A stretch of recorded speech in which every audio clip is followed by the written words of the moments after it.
최영호 전사님의 글을 읽다 보니까 인생의 4가지 경우라고 하는 제목의 글이 있더라고요. 나는 어떤 경우에 좀 해당하는지 한번 생각해 보기 바랍니다. 첫째, 금상첨화. 돈도 있고 믿음도 있는 사람이랍니다. 글이 많지 않대요. 이런 사람들은 돈이 많아도 갑질하지 않고 돈 자랑하지 않는답니다. 은밀하게 남을 도와줄 줄 알고 돈보다 하나님을 더 사랑하기 때문에 아무리 많은 것을 맡겨주어도 그 돈 때문에 타락하지 않는다랍니다. 두 번째는 천만다행인 인생도 있대요. 돈은 없지만 뭐가 있어요? 믿음이 있는 거예요. 이런 사람은 제법 많답니다. 근데 돈이 많을 땐 괜찮은데 돈이 많아지면 돈보다 뭐에 더 관심과 사랑을 갖더라고요? 하나님보다 뭐에 더 관심 갖더라고요? 돈에 관심 갖는데요. 그래서 아예 돈이 없는 게 이 사람에게는 천만다행인 거예요. 세 번째, 용두사미 인생이 있답니다. 돈은 있는데 뭐가 없어요? 믿음이 없대요. 이 사람은 쉽게 표현하면 돈의 노예가 된 사람이고 돈에 끌려다니는 사람. 교회 다닌다라고 예수 믿는다라고 하긴 하지만 실상은 그 돈에 끌려다니기 때문에 예수 얼굴에 목칠하는 사람도 있답니다. 마지막 4번째 어떤 경우가 있느냐? 설상가상도 있대요. 뭣도 없고 대책 없는 인생이랍니다. 이런 경우가 있다라고 그래요. 자, 이 4가지 경우에 나는 어떤 경우에 해당할까요? 속으로만 생각하시고 오늘 함께 읽은 말씀을 좀 묵상하면서 좀 생각해 봤으면 좋겠어요. 요엘서를 함께 읽었는데요. 요엘 선지자는 어느 시대 사람인지 정확히 알지 못합니다. 왜냐하면 요엘서 본문에 시대를 가늠할 수 있는 어떤 말씀들, 단어들을 소개하고 있지 않습니다. 성경학자들은 그냥 막연히 짐작하기를 북이스라엘이 아수르에 멸망당한 이후 남쪽 유다가 아수르의 침략을 받을 때일 것이다. 혹은 아니다. 남쪽 유다가 바벨론에 의해서 침략당할 때일 것이다. 혹은 아니다. 바벨론에게 완전히 망했다가 포로로 끌려가고 70년 동안 생활하다가 다시 예루살렘으로 돌아온 사람들, 그 시대에 활동한 선지자일 것이다. 이렇게 추정만 할 뿐입니다. 그런데 요엘서 본문에 시대를 가늠할 수 있는 아무런 정보를 남겨놓지 않은 것이 어찌 보면 세상 사람들이 말하는 신의 한 수와도 같습니다. 즉 하나님의 영감으로 기록된 이 성경 깊은 속뜻이 있다라고 하는 건데요. 왜냐하면 이 요엘서가 말하고 있는 시대 상황은 그저 어느 특정 시대 어떤 사람들에게만 해당되는 것이 아니고 어느 시대를 막론하고 하나님을 떠난 믿음 없는 사람들에게 주시는 말씀이기 때문에 그렇습니다. 그래서 음식으로 좀 비유하자면 요엘서는 마치 생선회와 같습니다. 어떻게 먹지요? 날걸로 먹는 거예요. 그냥 날걸로 먹어도 좋은 말씀입니다. 즉 옛날 이스라엘 땅에 있었던 어떤 사람들에게 주신 말씀이 아니고 오늘 우리에게 주시는 말씀으로 읽어도 충분할 것입니다. 물론 모든 성경 읽을 때마다 우리가 이거 옛날 이야기야, 이스라엘 사람들에게 준 이야기야 라고 그렇게 대하지 않지요. 오늘 나에게 주신 하나님 말씀으로 우리가 대할 텐데요. 이 시간도 성령의 조명하심 속에서 나에게 주시는 주의 말씀을 함께 나눌 수 있기를 소망해 봅니다. 오늘날 부드엘의 아들 요엘에게 거절할 수 없는 하나님의 말씀이 임했습니다. 반대로 좀 표현하자면 하나님께서 요엘 불러가지고 당신의 말씀을 전하게 하는 거예요. 왜 그러셨을까? 설상가상이랍니다. 이 설상가상이 어떤 경우라고 그랬지요? 잘 기억하시네요. 돈도 없고 믿음도 없는 거예요. 정말로 대책 없는 사람들인데 이스라엘 사람들이 바로 그렇게 대책 없는 사람들이 되었더랍니다. 왜 이스라엘 사람들이 설상가상이냐? 보십시오. 어디서 온 건지 모르지만 수많은 메뚜기떼로 인하여서 산천의 초목이 모두 말갛게 되었더랍니다. 7절 말씀 볼까요? 그들이 내 포도나무를 멸하며 내 무화과 나무를 긁어 말갛게 벗겨서 버리니 그 모든 가지가 하얗게 되었도다. 여기서 말하는 메뚜기는요, 출애굽기에 기록되어 있는 10가지 재앙 가운데 하나와 같은 그런 재앙입니다. 이 사진은요, 실제로 2009년 3월 13일 날 예루살렘에서 찍은, 이스라엘에서 찍은 사진이에요. 까맣게 하늘 덮은 것이 메뚜기고요, 하늘에 떠있는 메뚜기의 2~3배 되는 메뚜기가 바닥에 깔려 있답니다. 얘네들이 한번 지나가면 남기는 것 없이 다 갉아먹는데요. 그러니까 재앙입니다. 기근입니다. 이 큰 재앙 때문에 풍요가 사라졌고요, 사람들의 즐거움이 말라버렸습니다. 심지어 먹을 것이 없으니까 성전에 드릴 재물이 없어가지고 제사도 중단이 되었습니다. 그런데 그런 상황 속에 설령 가난해도, 혹 먹을 것이 없어도 무엇이 있으면, 믿음이라도 있으면 천만다행일 텐데 그들에게 무엇도 없었더라고요. 믿음도 없는 거예요. 그래서 설상가상이었더랍니다. 여러분들, 이럴 때 필요한 것이 무엇일까요? 믿음도 없는데 메뚜기 재앙으로 인하여서 기근과 빈곤이 찾아왔습니다. 쉽게 말하면 뒤로 넘어졌는데 어디가 깨졌어요? 코가 깨진 거예요. 그 사람에게 당장 뭐가 필요할까요? 코가 깨졌으니까 치료해 줘야죠. 아프고 속상하니까 위로가 필요하겠지요. 넘어졌으니까 손잡아 다시 이렇게 세워줘야 되겠지요. 그게 인지상정일 겁니다. 그런데 요엘서 말씀을 읽어보면 요엘 선지자는 그렇게 말하지 않습니다. 오히려 그들에게 독한 말을 내뱉습니다. 아파서 울면 달래야 하는데 달래는 말보다는 오히려 더 울라고 말합니다. 그리고 현실을 직시하랍니다. 어디서부터 잘못되었는지 분별하라고 합니다. 그리고 하나님께 돌아와 회개하라고 외칩니다. 8절 말씀 볼까요? 백성아 울어라. 약한 자를 잃고 슬퍼하는 처녀처럼 굵은 베옷을 걸치고 울어라. 여러분 생각해 보세요. 만약 여러분이 요엘 선지자였더라면 이렇게 갑작스런 재앙으로 인해서 당장 먹을 것이 없고 궁핍하고 핍절하고 낙심하고 상심한 사람들에게 위로의 말을 전하는 것이 쉬웠을까요? 아니면 회개하고 돌아서라는 책망의 말씀이 더 쉬웠을까요? 어떤 말 하는 게 더 쉬웠겠어요? 목회하다 보면 아프고 상하고 깨진 사람들 만날 때가 종종 있습니다. 그런데 이런 일을 만나면 예수 믿는 사람이라도요, 순간적으로 시야가 좁아지더라고요. 나만 보이는 거예요. 내가 세상에 가장 큰 어려움을 겪고 있는 것 같고, 내가 세상에서 가장 슬픈 일을 만난 것 같고, 때론 내가 욥처럼 의인의 고난을 당하는 것처럼 생각하는 사람도 있더라고요. 물론 목사의 눈에 그렇게 보일 때도 있어요. 근데 하지만 모든 경우가 다 그런 건 아니지요. 때로는 심은 대로 거두는 고난도 있고요, 뿌린 대로 돌려받는 시련도 있더라고요.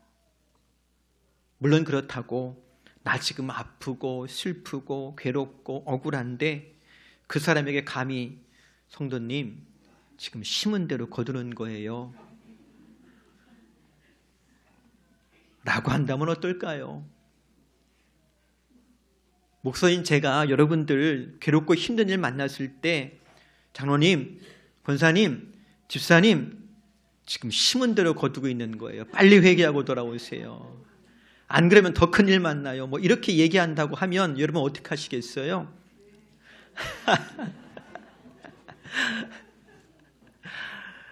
아마 믿음 좋으신 분들이니까 머리로는 이해하겠죠. 그렇지만 가슴으로는 목사님 저를 미워할지도 몰라. 재 뿌리고 소금 뿌린다고. 근데 여러분, 요엘 선지자가 지금 그 미움받은 일을 하고 있는 거예요. 물론 겁도 없이 임의로 자기 생각대로 작은 마음대로 하는 건 아닐 겁니다. 그 말의 모든 권위가 그의 어떤 직분에서 나오는 것이 아니지요. 그의 인생 경험에서 나오는 것도 아닙니다. 그의 모든 말과 행동이 오직 하나님께 기초합니다. 그래서 1절 말씀 보니까 이렇게 적어요. 부디엘의 아들 요엘에게 임한 여호와의 말씀이라. 요엘이 어디 출신인지 그의 직업이 무엇이었는지 전혀 밝히고 있지 않아요. 중요하지 않다는 거예요. 오직 그가 전하는 모든 말의 권위는 요엘이라고 하는 사람에게 있는 것이 아니고 누구한테 있더라고요? 하나님께 있더라는 겁니다. 그래서 하나님 말씀이다라고만 밝히고 있는 거예요. 그가 전하는 모든 말이 하나님의 권위에 기초하고 있었기 때문에 진짓 위로가 필요한 것 같은 상황에서도 담대히 이스라엘 백성들을 책망하듯 회개하라고 돌아오라고 외칠 수가 있었더랍니다. 그가 전하는 모든 말의 권위가 하나님께 있었기 때문에 요엘은 사람을 두려워하지 아니하고 장차 이 말 여호와의 날, 크고 두려운 심판의 날에 대해서 가감없이 말할 수가 있었던 것입니다. 우리가 잘 아는 갈라디아서 1장 10절 말씀 보면 사도 바울이 이런 말을 하지요. 이제 내가 사람들에게 좋게 하랴, 하나님께 좋게 하랴, 사람들에게 기쁨을 구하랴. 내가 지금까지 사람들의 기쁨을 구하였다면 그리스도의 종이 아니니라. 사람들을 기쁘게 하기 위함이 아니랍니다. 하나님께 좋게 하려고 한답니다. 이 말을 좀 달리 생각해 본다면 하나님을 더 크게 보는 거예요. 하나님을 더 두려워할 줄 아는 삶의 태도일 것입니다. 그리고 사랑하는 성도 여러분, 저와 여러분이 하나님을 경외할 줄 알고 하나님을 두려워할 줄 알기 때문에 내 삶의 모든 자리에서 하나님의 사람으로 용기 있는 삶을 살아갈 수 있기를 바랍니다. 골로새서 3장 23절 말씀 보니까 이렇게 권면해요. 여러분이 하는 모든 일에 최선을 다하며 사람을 위해서가 아니라 누굴 위해서요? 주님을 위해 하듯이 열심히 일하십시오. 그러니 나는 없고 오직 주님만 있습니다 라는 자세로 살아갈 수 있기를 바랍니다. 저와 여러분의 말과 행실 삶의 근거가 사회적 지위라든가 나의 경험과 학식이라든가 재력과 명성이라든가 혹은 고집과 감정에 있지 아니하고 오직 하나님께 있기를 바랍니다. 하나님 경외할 줄 알고 하나님 두려워할 줄 알고 하나님을 사랑할 줄 아는 사람, 그래서 여러분의 삶의 현장에서 여러분을 통해 하나님의 선하신 뜻이 하나님의 공의와 사랑의 실현됨으로 하나님의 역사가 만들어지는 은혜가 있기를 주의 이름으로 축복합니다. 두 번째로 생각해 봅니다. 요엘에게 하나님 말씀이 임했어요. 그렇다면 과연 요엘은 하나님 말씀을 어떻게 받았을까요? 귀에 들리는 대로 기계적으로 말씀을 받아 적은 걸까요? 혹은 밤새 꿈으로 보여주신 대로 그가 전한 걸까요? 아니면 어떤 사람들 말하는 것처럼 직통계시 받아서 말한 걸까요? 만약 그랬다면 성경에 기록했겠지요. 근데 우리가 읽은 본문 요엘 1장 2절에 보니까 이렇게 적습니다. 장로들아 이 말을 들으라. 이 땅에 사는 모든 사람들아 귀를 기울이라. 너희가 사는 동안 혹은 너희 조상들이 사는 동안 이런 일이 일어난 적이 있었느냐? 무슨 말입니까? 지금 이대 땅에 일어난 엄청난 메뚜기 떼가 날아와서 모든 것을 다 갉아먹는 재앙이 임한 것이 우연한 자연재해가 아니라고 하는 겁니다. 다시 말하면 요엘은요, 지금 그가 보고 경험하는 시대적인 환경과 상황을 정확하게 읽고 있는 거예요. 그래서 묻습니다. 너희 조상들이 사는 동안 이런 일이 일어난 적이 있었느냐? 있었지요. 다른 건 몰라도 한 번은 있었어요. 그게 언제입니까? 그렇죠. 출애굽기에 보면 하나님께서 애굽의 재앙을 내릴 때 메뚜기 재앙이 있었잖아요. 그러니까 요엘이 이렇게 물을 때 요엘은 그 성경 말씀 기억하고 있는 거예요. 또 요엘이 이렇게 물을 때 이스라엘 사람들은 그 성경 말씀 기억해야만 했을 겁니다. 그 사건 기억해야만 됐을 거예요. 다시 말하면 요엘은 시대를 읽고 분별하는데 그의 시대를 읽고 분별하는 기준이 무엇이냐? 하나님의 역사, 즉 성경에 기초하고 있었다고 하는 것입니다. 오늘날 저와 여러분이 참 편리한 시대에 살아갑니다. 텔레비전 켜면 세상 온갖 지식이 다 담겨 있는 것 같아요. 누가 그러더라고요. 왜 해외여행 가느냐고. 텔레비전 보면 다 나오는데. 조그만 스마트폰 하나 들고 있으면요, 온갖 세상 돌아가는 이야기 다 들을 수 있어요. 별 시시콜콜한 이야기 다 들려줘요. 그렇죠? 근데 그거 아세요? 사람들이 정보만 전달해 주는 게 아니에요. 그 정보에다가 해석까지도 합니다. 그리고 그 해석이 마치 정보인 양 전달합니다. 그래서 만약 우리가 스마트폰만 바라보고 있다면, 텔레비전에 전하는 소식만 듣고 있다면 우리는 판단력과 분별력을 잃어버린 사람들이 딱 좋습니다. 그래서 예전에 어른들이 그랬지요. 텔레비전 가리켜서 무슨 상자라고요? 집에 하나씩 다 있지요. 근데 손에도 하나씩 들고 다니지요.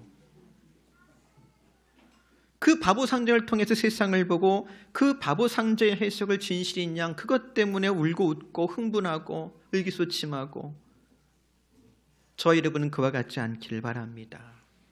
보세요. 요엘도 그 시대의 사람들과 똑같이 메뚜기 재앙을 경험했습니다. 하지만 요엘은 보고 듣는 것을 분별할 정확한 기준을 가지고 있었더랍니다. 그것이 바로 기록된 하나님의 역사요, 하나님 말씀인 성경이었습니다. 성경을 통해 세상을 바라보았습니다. 기록된 하나님 말씀인 성경을 통해서 오늘을 해석할 줄 아는 사람이었습니다. 성경을 통해서 시대적인 사명도 깨달았습니다. 그런 요엘에게 하나님 말씀이 임한 거예요. 다른 말로 표현하자면 하나님 말씀을 전하지 않고는 견딜 수가 없었던 겁니다. 사랑하는 성도 여러분, 어떤 안경을 쓰고 세상을 보고 있는지요? 오늘 우리는 어떤 해석의 틀을 가지고 있는지요? 성경이라고 하는 하나님 말씀을 안경 삼아 세상을 바라볼 수 있고, 하나님의 역사를 기록한 성경을 통해 세상을 해석할 줄 아는 사람 되기를 바랍니다. 그래서 사람들의 선동에 휩쓸리지도 않고 어리석은 일에 참여하지도 않는 사람 되기를 바랍니다. 만약 우리가 성경적인 가치관, 성경적인 세계관 없이 살아간다면 우리가 세상의 꼭두각시 같은 인생으로 살아가게 될지도 모릅니다. 또 빌립보서 1장 15절 말씀 보니까 바울이 빌립보 교인들에게 이런 말을 해요. 어떤 사람들은 사실 시기와 경쟁심으로 그리스도를 전하지만 선의를 가지고 그리스도를 전하는 사람들도 있습니다. 주님 일을 하는데 믿음이 없으니까 무엇 가지고 하더라고요? 시기와 경쟁심으로 하더랍니다. 그게 목회자였던 바울의 눈에 보인 거예요. 그러니 설령 주의 일을 한다 한들 그것이 하나님 앞에서 옳다 인정을 받으며 또 그 열매가 어떠하겠습니까?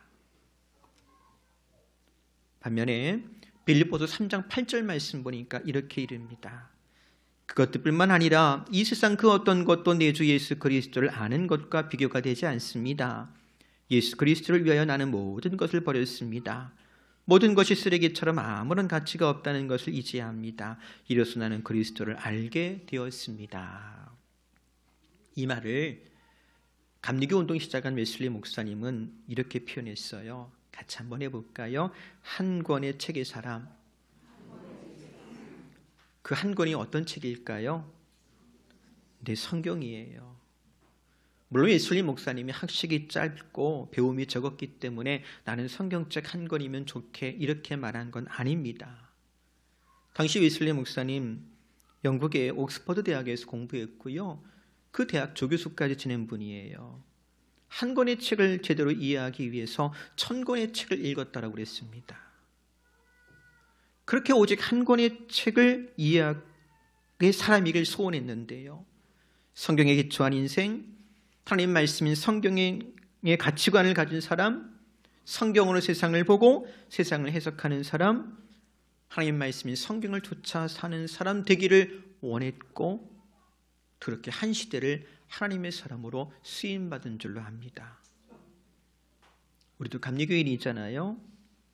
웨슬리 목사님처럼 한 권의 책의 사람이 되어서 세상에 휩쓸리지 아니하고 혼탁한 세상 속에서 하나님의 뜻을 좇아 살아가는 인생 되기를 바랍니다.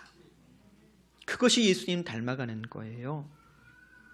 우리 주님이 이 땅에 계셨지만 이 땅에 속하지 않은 것처럼 오직 하늘아버지의 뜻을 좇아 살았습니다. 예수님의 말 한마디, 행동 하나하나 하늘아버지의 뜻에 기초하지 않은 것이 없었지요. 그분의 모든 삶의 동기와 결과는 하늘아버지의 뜻대로 되었더랍니다. 오늘 주를 믿음으로 하늘아버지의 자녀된 저와 여러분도 예수님처럼 이 땅을 살아갈 수 있기를 주의 이름으로 권면해 드립니다. 이제 말씀 정리합니다. 예수 믿으면서 용두사미 같은 인생 되지 않기를 바랍니다. 물론 설상가상 같은 인생은 더욱 되지 말아야 되겠지요. 하나님을 경외함으로 하나님을 사랑하는 믿음 안에 살아가기를 바랍니다. 그러면 설령 남들보다 돈이 좀 부족해도, 때론 질병이 침범해도, 혹은 땅이 흔들리고 산이 무너져 바닷속에 빠져들어도 우리는 천만다행인 인생을 살게 될 줄로 믿습니다. 또 우리가 하나님을 경외함으로 성경적인 가치관을 갖고 세상을 분별할 줄 안다면 설령 돈과 지위와 명예와 혹은 고된 시련이 나를 유혹하고 시험하여도 흔들리지 않는 금상첨화와 같은 인생을 살게 될 줄로 믿습니다. 이 혼탁한 시대에 매 순간 주와 동행함으로 하나님의 선한 신뜻이 저와 여러분의 삶의 자리에 온전히 이루어지기를 다시 한번 주의 이름으로 축복합니다. 우리 기도하겠습니다. 주님, 혼탁한 세상 가운데 살지만 주님을 더 크게 보는 믿음으로 살기를 원합니다. 지식과 경험과 감정에 이끌리지 않고 주의 말씀을 좇아 살기를 원합니다. 성령으로 이끄시고 인도해 주옵소서. 한 주간 우리 모든 삶에 주의 뜻이 이루어지며 주님의 다시 오심을 준비하는 삶이 되게 하옵소서. 예수님의 이름으로 기도합니다.